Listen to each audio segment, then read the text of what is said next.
अगर आप भी फ्लाइट से सफ़र करते हैं तो आपके लिए है एक अच्छी खबर। विमान में सवार होने के बावजूद अगर उड़ान में ज़्यादा देर होती है तो यात्री बाहर आ सकेंगे। यही नहीं, यात्रियों को एयरपोर्ट के प्रस्थान द्वार से बाहर निकलने की भी अनुमति होगी। नागरिक उड्डयन सुरक्षा ब्यूरो (BCAS) ने इससे जुड़े नियमों में बदलाव करते हुए एक दिशा निर्देश जारी किए हैं। यात्रियों के लिए यह बहुत राहत की बात है जो भीड़ भाड़ व उड़ान में देरी की बढ़ती घटनाओं के चलते बोर्डिंग के बाद लंबे समय तक विमान में फंसे रहते हैं।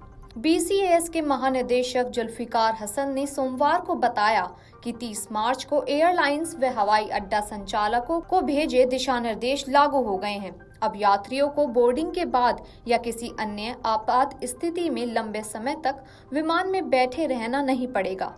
दिशा निर्देश लागू करने के लिए हवाई अड्डा संचालकों को ऐसा बुनियादी ढांचा बनाना होगा जिससे यात्री प्रस्थान वाले द्वार से आसानी से बाहर निकल सके। हालांकि विमान से यात्रियों के उतरने पर अंतिम फैसला संबंधित एयरलाइंस व सुरक्षा एजेंसियां लेंगी। उन्होंने कहा कि ये दिशा निर्देश यात्रियों का कम उत्पीड़न सुनिश्चित करने में मदद करेंगे और उन्हें विमान में सवार होने के बाद लंबे समय तक बैठे नहीं रहना पड़ेगा। उड़ान में लंबी देरी होने और अन्य आपात स्थिति के मामले में यात्रियों को संबंधित हवाई अड्डे के प्रस्थान द्वार से बाहर निकालने की अनुमति दी जाएगी। यात्रियों को विमान में उतारने का निर्णय संबंधित एयरलाइंस और सुरक्षा एजेंसियों द्वारा लिया जाएगा। हसन ने BCAS के 38वें स्थापना दिवस समारोह में संवाददाताओं से कहा, हवाई अड्डा संचालकों को दिशा निर्देशों के लागू करने के लिए सुरक्षा जांच सहित बुनियादी ढांचे की व्यवस्था करनी होगी। इससे पहले हसन ने समारोह में कहा कि हवाई अड्डों पर भीड़ अवांछनीय है और BCAS ने इस मुद्दे से निपटने के लिए अभीष्ट मानक और साधन विकसित किए हैं।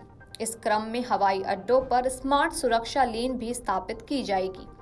देश में घरेलू हवाई यातायात तेजी से बढ़ रहा है और हर दिन लगभग 3,500 उड़ानें संचालित की जाती हैं। बढ़ते हवाई यातायात के बीच हवाई अड्डों पर भीड़ से निपटने के लिए BCAS और अन्य अधिकारियों ने कई कदम उठाए हैं। दरअसल कई बार ऐसी शिकायतें आई थीं कि यात्री विमान में सवार होने के बाद लंबे समय के लिए फंस जाते हैं। इस दौरान कुछ मामलों में तो यात्रियों की विमान स्टाफ से झड़प भी हो गई थी।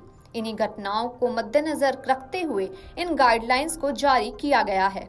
ये फैसला कुछ खास वजह से लिया गया है। बीते महीनों में फ्लाइट डिले के कारण 2 बड़ी घटनाएं हुई थीं। जनवरी में मुंबई एयरपोर्ट पर फ्लाइट में बैठे यात्री डिले होने से नाराज थे।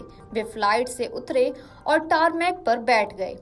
जमीन पर बैठकर पैसेंजर्स ने डिनर किया। वहीं जनवरी की ही एक और घटना में गोवा जाने वाली इंडिगो की फ्लाइट के पैसेंजर ने परेशान होकर पायलट को थप्पड़ मारा था।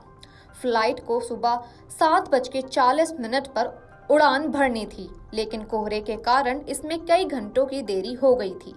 इन दोनों घटनाओं के बाद BCAS ने ये गाइडलाइन जारी की हैं। उड़ान में देरी होने पर पैसेंजर बाहर निकल सकें और कितने समय बाद उतर सकें, यह तय नहीं किया गया है। Video desk amarujala.com। अगर आप ये वीडियो YouTube पर देख रहे हैं तो हमारे चैनल को सब्सक्राइब करें और बेल आइकन को दबाना ना भूलें। अगर आप Facebook पर ये वीडियो देख रहे हैं तो हमारे पेज को लाइक करें।